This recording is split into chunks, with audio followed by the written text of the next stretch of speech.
Labai džiaugiuosi tiek daug matydamas jaunų, entuziastingai nusiteikusių moksleivių, sugužėjusių iš visos Lietuvos.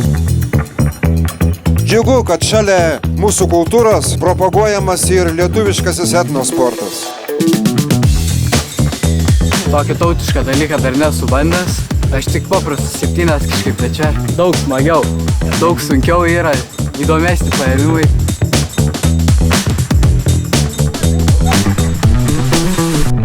Malonu, kad puoselėjat Lietuvos tradicijas. Trakai labai džiaugiasi, galėdami organizuoti tokį renginį kitais metais.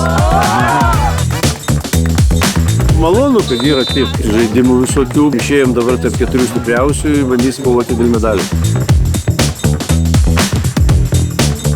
Mes labai seniai svajojome, kad Lietuvoje prisimintų mūsų tradicinius žaidimus.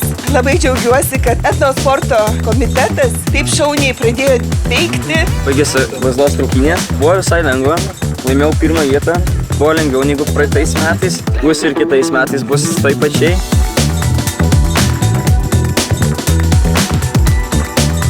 Kviečiu pabėginti, žaisti ir propaguoti savo kasdienybėje tuos žaidimus, kuriuos propagavo galbūt mūsų proseneliai. Na ir taip iš kartos į kartą galėsime dalintis šiais žaidimais. Iš tikrųjų labai smagu, visokių veiklų, visko, kad ir nedalyvauji tose žaidimuose, vis tiek yra ką paveikti. Skanus maistas buvo visai. Sekasi vidutiniškai, atrodo jau laimėsi vieną akimirką, o kitą akimirką.